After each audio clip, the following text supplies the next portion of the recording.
Problemado sa pag-ibig, pamilya, o nahihirapang hanapin ang sarili? Huwag mag-atubili dahil may nakikinig sa'yo. Love Me, Kathy G. This love letter is from Lani. Dear Kathy G, tawagin niyo na lamang po akong Lani. I'm 32 years old, may isang anak at legally married sa lalaking akala ko noon magiging kakampi ko habang buhay. Noong una, maayos naman kami ng asawa kong si Deo.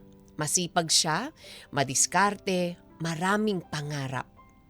May maliit siyang online business, Kathy, at proud ako sa kanya dahil nakikita kong pursigido siyang bumuo ng magandang buhay para sa magiging pamilya namin.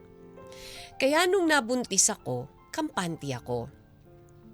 Kathy, akala ko handa na kami maging magulang. Pero biglang nalugi ang negosyo niya habang buntis ako. Inintindi ko yon, Kathy, dahil normal lang na malugi ang isang negosyo, babangon na lang kami at babawi. Pagkatapos ko manganak ay nakapag-adjust ako bilang bagong nanay. Kahit na ako muna ang sumalo sa lahat ng gastusin dahil walang ipon o natabing pera si Deo, ipinag-work from home ako ng partner ko. Agad-agad kahit na kakaanak ko lang, Kathy, para matulungan ko rin daw siya sa pagbangon ng aming negosyo. Pero lumipas ang buwan, naging taon at parang hindi na siya bumangon. Unti-unti lahat napunta sa akin.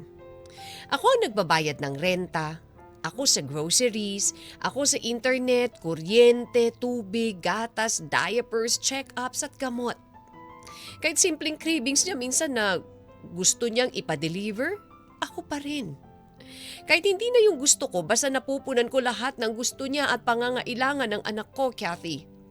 Kapag naman tumatanggi ako dahil nagtitipid kami, ako pa ang nagiging madamot. Minsan, ilang araw niya akong hindi kakausapin. Minsan kapag stress siya, mumurahin niya ako na parang wala akong silbi kahit ako na ang halos bumubuhay sa aming lahat. Masakit, Kathy.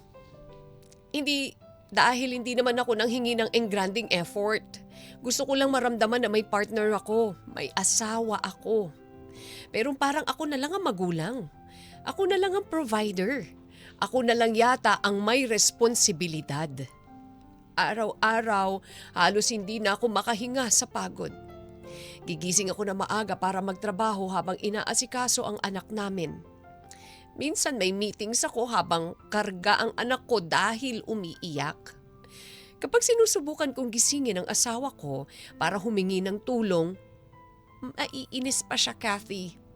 Sasabihin niya lang pagod daw siya at puyat kaya wag siyang iistorbohin sa kanyang pagtulog. Hindi na lang ako umiimik, Kathy, at malalim na buntong hininga na lang ang sagot ko. Minsan, tinitignan niya lang akong hirap na hirap akong patahanin ng anak namin habang nasa harap ng laptop. Tapos, babalik na siya sa pagtulog. Samantalang ako, hindi ko na maalala kailan ako huling nakatulog ng maayos. Dumating sa point na naiinggit ako sa ibang babae, Kathy. Dahil yung mga asawa nila marunong makiramdam, masipag at may pakialam. Yung tipong hindi mo na kailangan magsabi bago tumulong. Yung may kusa. Lagi siyang may bagong business idea. Lagi niyang sinasabing malapit na kaming makaahon. Pero hanggang plano na lang ang lahat, Kathy. Habang siya nangangarap, ako literal na lumulubog, kakahanap ng paraan para mabuhay kami araw-araw. Pero ang pinakasumira talaga sa akin, yung nangyari sa anak namin. Kathy, na-ospital kasi ang anak ko. Na-diagnose siya ng dengue. At doon ko unang naramdaman yung klase ng lungkot na hindi ko mapaliwanag.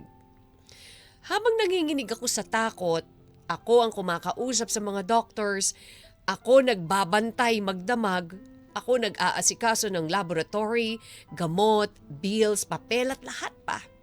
Halos hindi ako kumain kakabantay, Kathy.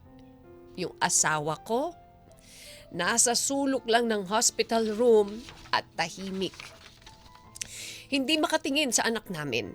Hindi raw niya kaya makita na nasasaktan ng bata. Habang ako, kahit durog na sa takot, wala akong choice kundi magpakatatag kasi kung pareho kaming bibigay, sino ang sasalo sa anak namin?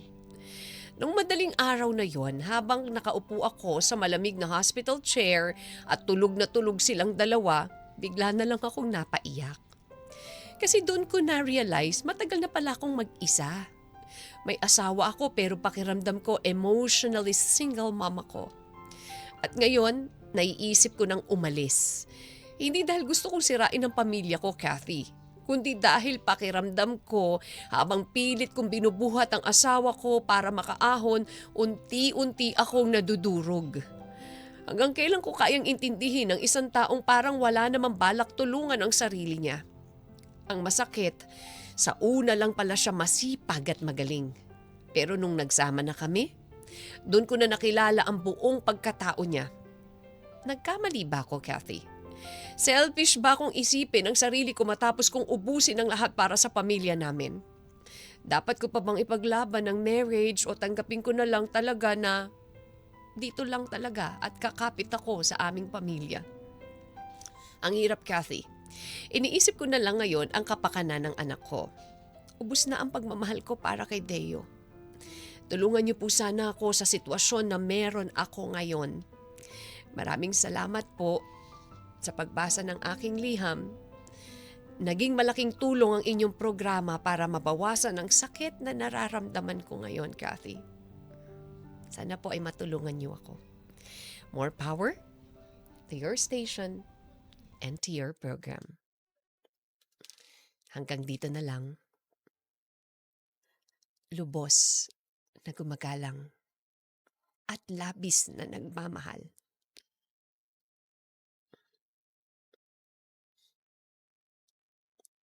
Lani. Love Me, Kathy G.